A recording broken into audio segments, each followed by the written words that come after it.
First of all, thank you for this opportunity to be here with you all. I've been trying to connect with different communities in Brockton because I think it's important for us to unite and to select a candidate that's going to represent all of us in the city.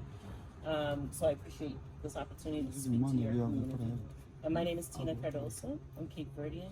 I was born in Cabo Verde. I came here when I was 4. I grew up in Dorchester, and I've been in Brockton about 20 years. So what brought me to Brockton 20 years ago is I wanted a better community for my kids so that they're raised, around a diverse community with better schools. So I raised 3 kids here. They're all gone, grown up. They all got their good jobs and their education, and they left home. So about 5 years ago, I started Cape Verdean Women United, which is an organization that tackles mental illness in our community, domestic violence, and youth programs. From that, I got interested in politics because I feel like politics and community services is connected. So I ran in Ward 3 for the first time in 2017. I didn't win that election at that time, but I stayed involved. And then I ran again in 2019, and I would go on to win city council at large. So I've been on the council for 2 years. And what I've identified being on the inside, because it's different when you're on the inside. What you think you know on the outside is completely different than when you're on the inside.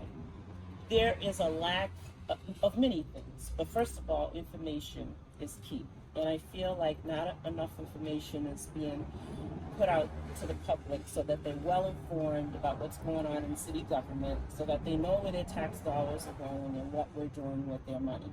A lot of folks do not pay attention to the city council meetings, so they don't know what's going on. Also, I've identified a lot of areas where I feel the city is doing a disservice to the community with the way that they're spending money. And each year our taxes continue to go up, our water bill continues to go up. Meanwhile, we have no clue where the money's going because Brockton was just listed as one of the worst municipalities in Massachusetts, worst cities in Massachusetts. For infrastructure, which is our roads and our technology and a lot more, our water systems and all of that, infrastructure, and bad because of jobs. We don't have enough jobs for people, and crime. So we have these 3 major areas that have not changed over the last 10, 20 years. It's been the same, right? But meanwhile, our budget continues to increase, our taxes continue to increase, our water bill continues to increase, and we're not seeing where the money's going. There's a big disconnect between the people who have knowledge and have money and who live in these nice neighborhoods from the people who are, who are living in the city and don't have the knowledge and don't have the money. So I'm hoping to be that mayor that can bring us all together because I feel like we're stagnant, we're not progressing. And we're not progressing because we're not including all of the communities, especially the communities of color in this city, so that everybody's well informed, they have equal access, we have language equity, which means to me, when you walk into City Hall, you want information in the language that you speak, so you understand exactly how to get a permit to be able to, if your restaurant needs a certain permit or you're trying to build a house or whatever, you want to be able to walk into City Hall and have access to that information in the language that you speak, read, and write. And that's not happening. The other thing I identified during the pandemic, we saw a lot of inequality. When everything shut down, everybody in this city were trying to figure out how can they access resources for food, for housing. Nobody had an email. A lot of the folks that I dealt with, they didn't even know how to open a computer to be able to apply for any of these resources. Small businesses were scrambling because they didn't qualify for SBA or PPP. And why? Because their businesses weren't structured properly to be able to qualify. They were missing documents, they didn't do their taxes. All of this is keeping us stagnant in the city because if people won't do what they don't know. So information is very important. So for our small businesses, my plan is that we actually have started this because with some of the COVID money, I fought hard for us to get a small business tech person, and now we've actually hired that position. So that person is supposed to go around to all the businesses to make sure they gather information because we didn't even have a database of small and minority-owned businesses in this community. and ask them what supports do they need. Do they need marketing? Do they need more in-services on developing a better menu? Do they need help on, training their staff, better customer service, how to get more people into the, all of that. We have a chamber of commerce, but it doesn't include all of the small and minority-owned businesses here. So I really think we need to do better. We need to invest in the businesses that are here before we look for outside businesses. The other thing I fought really hard on the council, and I'm the troublemaker on the council, I gotta let you guys know, is for transparency around tax credits that we give for millionaires. So we have a lot of developers that come into the city, and we're giving them these big tax credits, and they're donating all of this money to these mayor's campaign.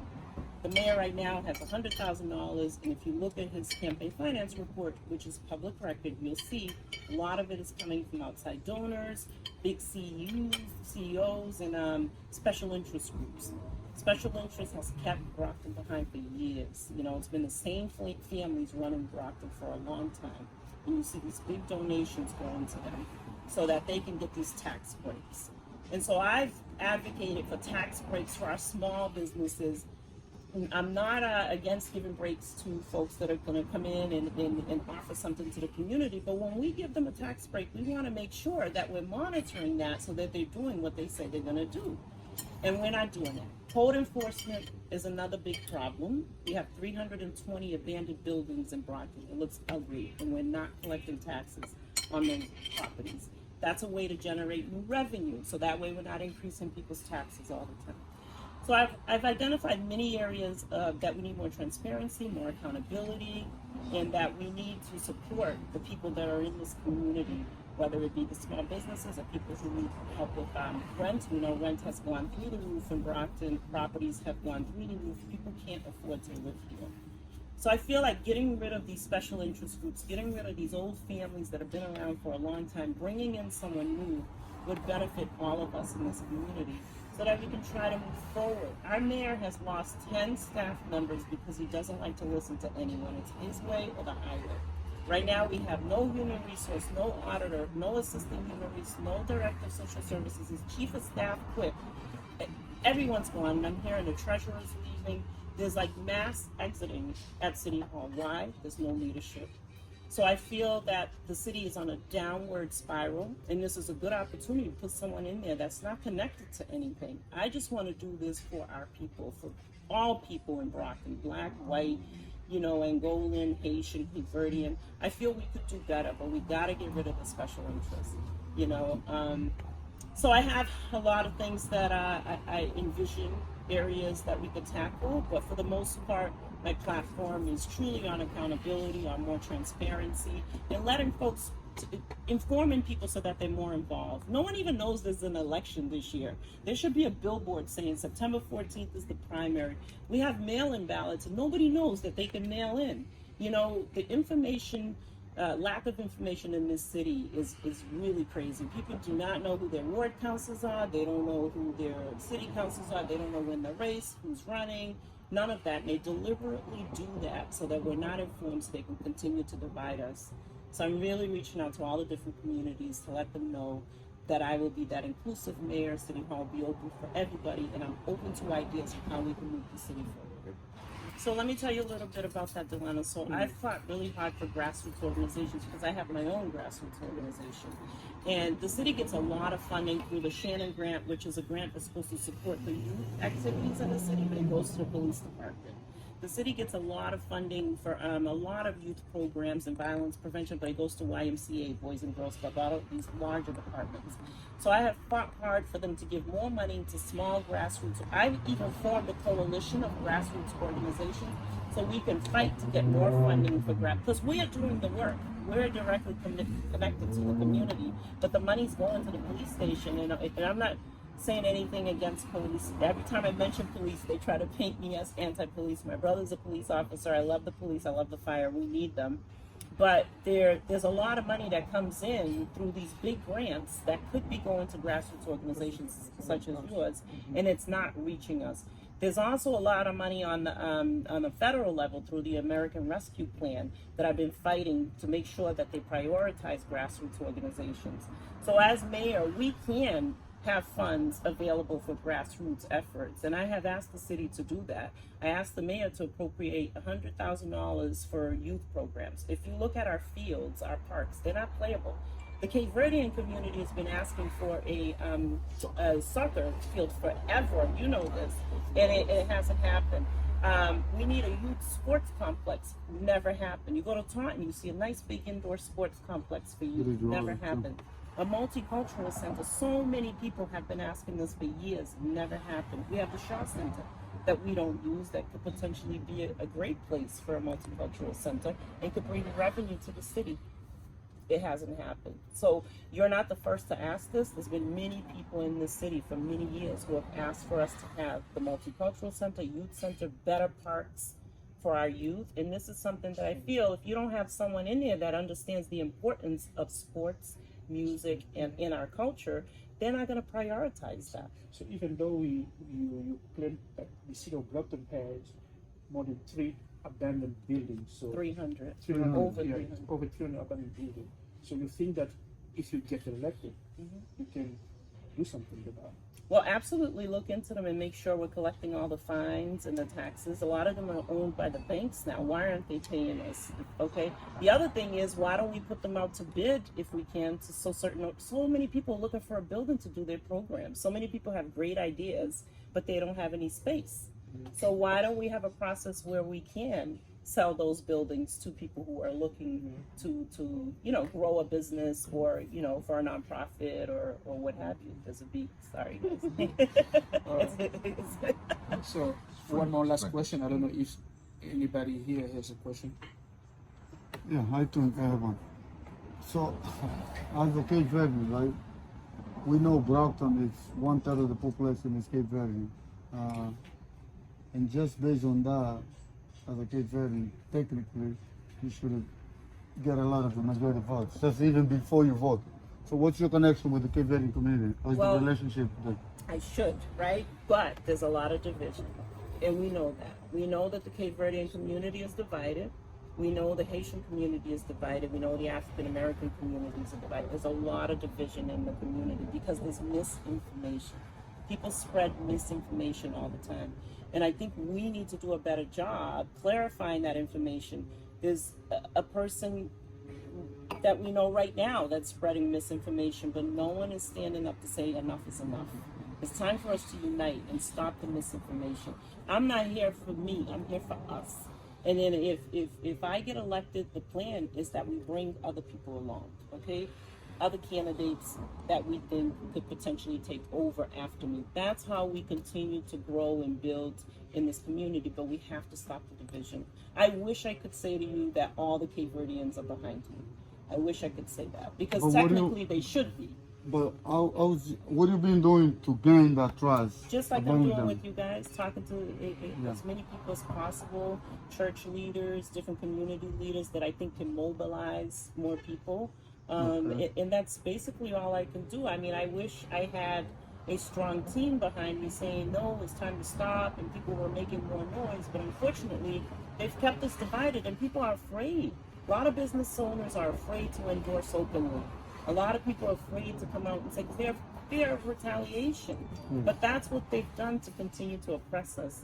And I'm hoping that, with me doing this and speaking clearly, which could be very dangerous, believe it or not, in this city, that more people will follow suit, so then the next person will be like, oh, Tina did it, I can do it too. And then eventually we will get there. And I've pulled a lot of people along, like there's 7 Cape Verdeans running for city council this year. There's at least 4 or 5 African Americans. There are so many more people of color running to try to diversify the council. Because, we have 11 councils, but there's only 3 minorities. And so hopefully people will be inspired and they'll stop being afraid and we'll start to unite.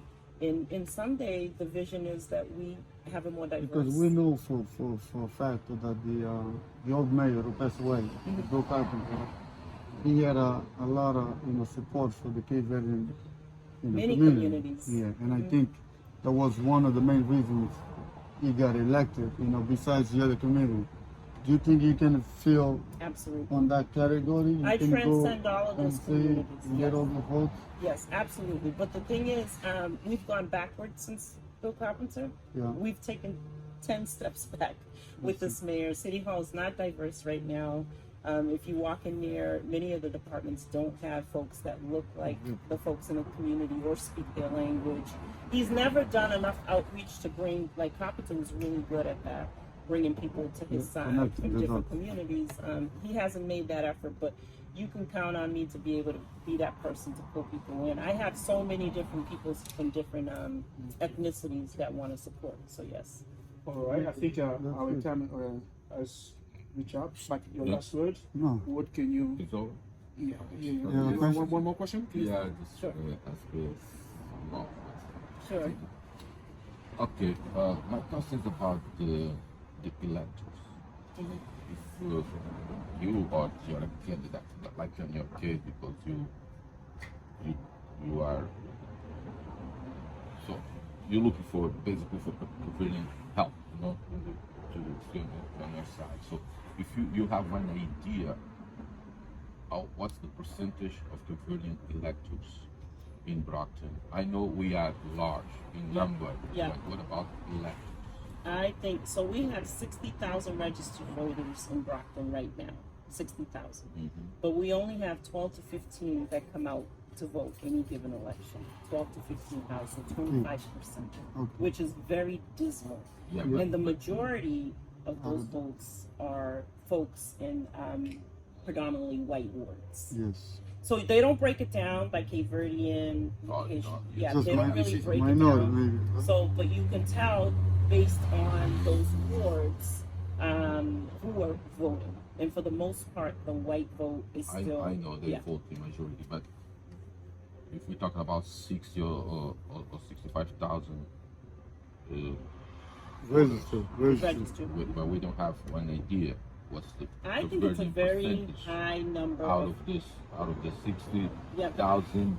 Only How 12,000 many votes. converting? 10,000. I want to Can we say count it? 60,000. Because I believe that we need to have an idea about the number and the work on this number. Try to catch the monster. Right. So I think out of the 60,000, because remember, when anybody applies for government assistance, they have to register to vote if they're a citizen. And you know, we have a very poor community. A lot of folks are on federal assistance. So those people are being asked to register, but then they're not doing anything to mobilize them to vote. Just to get the help. So I think out of the 60,000, a large percentage is the minority community. At least 40,000, I want to say, but they don't vote. So we have 25% of folks that vote They don't vote. predominantly white areas, 1D, 3D, 4D, 6D. Those outskirts of Brockton, we've identified that those are the bigger voting ones. But again, I want to say it's lack of information. Exactly. It's lack of information. We don't have our own newspaper. We don't have like our own TV. You know, it's not like in Boston you can turn on Channel 4, We used to Channel have 5. it, right? No? We don't have a radio. We have a radio. I mean, we have the radio, the Haitian Cape Verdean radio, but it doesn't reach all of Yeah. the population people. I go on the radio all the time to share information. The other thing we could do at City Hall, we should have better connection with those radio programs so we can disseminate information through them. And so I think we need our own newspaper. I really honestly think we used to have it back in the day. Our own newspaper. It doesn't have to be paper, it could be online. The Enterprise is gone. They Yeah, they but don't even have I don't know if actually a newspaper would be a good way to reach our community. Not everyone's on Facebook. We have a lot of older people that still want to pick up a paper and That's read. true. And we can have it in different languages. But we have to find a way to get information out. People don't know what's going on. We have to find a way. I mean, Facebook is great, but not everybody's on Facebook. Okay, so I think we have to wrap it up. We hope to see you again after the primary. So I'll give you the last word. So the last word is we really need people to come out to vote. September 14th is the primary. Call everybody that you know in Brockton that's registered to vote and let them know. We need to come out strong in the primary because if we don't, then people are not going to be motivated to want to vote for change. So September 14th, please let people know who are registered that they can vote either at their usual polling place or they can do a mail-in ballot. If they want to do a mail-in, they got to request a form from City Hall fill it out, and then the city will send them the mail-in ballot. Thank you very Thank much. you so much. Thanks for having me. I Thank appreciate you. you all. Thank you so much. So one And, picture. What Sure. Good one luck. picture with Thank you. I one appreciate picture it. of Tina.